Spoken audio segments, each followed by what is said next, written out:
Neonatal sepsis mean infection of newborn baby birth to 28 days of life तक उसको हम newborn कहते हैं, ठीक है। अब हमारे पास न्यूनेटल इन्फेक्शन अर्ली हो सकती है और लेट। अगर लाइफ के फर्स्ट 3 डेज़ के अंदर इन्फेक्शन हो उसको हम कहते हैं अर्ली न्यूनेटल सेप्सिस, और अगर 4th डे से फर्स्ट मंथ मीन्स के 28 डेज तक इन्फेक्शन हो that is late neonatal sepsis, ठीक है। अब डिफरेंट फैक्टर्स होते हैं, कुछ host factors, maternal factors, environmental factors जिनकी वजह से सेप्सिस होती है। लाइक होस्ट फैक्टर्स के बेबी का इम्यून सिस्टम वीक होता है, इस वजह से इन्फेक्शन हो सकती है। मैटरनल फैक्टर्स के मदर से कोई टॉर्च इन्फेक्शन उस तक ट्रांसफ़र हो गई है, ठीक है। या इन्वायरमेंटल फैक्टर्स के मीन्स के प्रॉपर हैंड वॉश करके बेबी को डील नहीं किया जा रहा, ठीक है।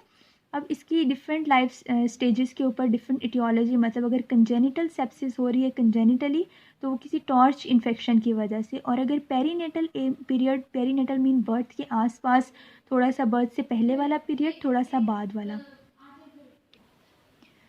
बर्थ के बाद वाला पीरियड है तो उसमें गनोरिया इन्फेक्शन हो सकता है, ब्रेस्ट मिल्क से इन्फेक्शन ट्रांसफ़र हो सकता है, और पर्सन टू पर्सन स्ट्रेप्टोकोकस या इकोलाई की वजह से इन्फेक्शन ट्रांसफ़र हो सकता है। अब ये न्यूनेटल सेप्सिस के बच्चे किस तरह से प्रेजेंट करते हैं, इनमें 4F आप निमोनिक याद रख लें। फीवर होता है, फीड नहीं लेते, फिट्स होते हैं और फैटी लिवर होता है, ठीक है।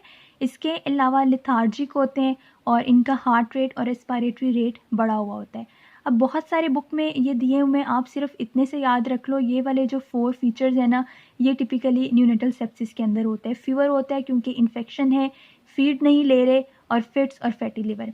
अब यहाँ पे मैं आपको डिफरेंशियल थोड़ा सा बता दूँ कि अगर फीवर और फिट्स हो उसको हम फिब्राइल फिट्स भी कहते हैं, लेकिन वो बच्चे फीड प्रॉपरली लेते हैं, उनमें फैटी लिवर भी नहीं होता, लेथार्जिक भी नहीं होते, टिकिप्निक और टेकीकार्डियक भी नहीं होते। इस तरह से हम इसको न्यूनेटल सेप्सिस को हम फिब्राइल फिट्स से डिफ्रेंशिएट करते हैं। दूसरा, अगर फीड नहीं ले रहे और लेथार्जिक हैं तो हाइपोथायरॉयडिज्म जो कंजेनिटल होता है उसमें भी बेबीज़ जो हैं वो इसी तरह से प्रेजेंट करते हैं। लेकिन आप एक चीज़ देखो कि एक तो उनके अंदर जो कंजेनिटल हाइपोथायरॉयडिज्म है उसमें फैटी लिवर नहीं होता, फिट्स हो सकते हैं, और टिकिप्निक और टेकीकार्डियक नहीं होते, और उनमें फीवर नहीं होता, most important.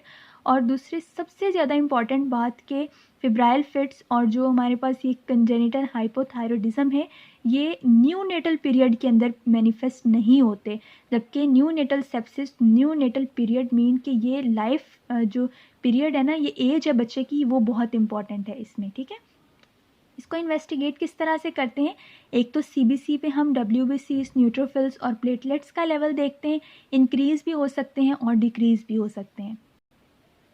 Secondly, acute face reactants करवाते हैं, क्योंकि इन्फेक्शन है तो ये एक्यूट फेस रिएक्टेंट्स इंक्रीज़ होंगे, इनमें सी रिएक्टिव प्रोटीन और ESR आता है। और थर्ड, इन्फेक्शन को डायग्नोज करने के लिए हम कल्चर करवाते हैं, ब्लड का, CSF का और यूरिन का कल्चर करवाते हैं, ठीक है। इस तरह से हम न्यूनेटल सेप्सिस को डायग्नोज करते हैं।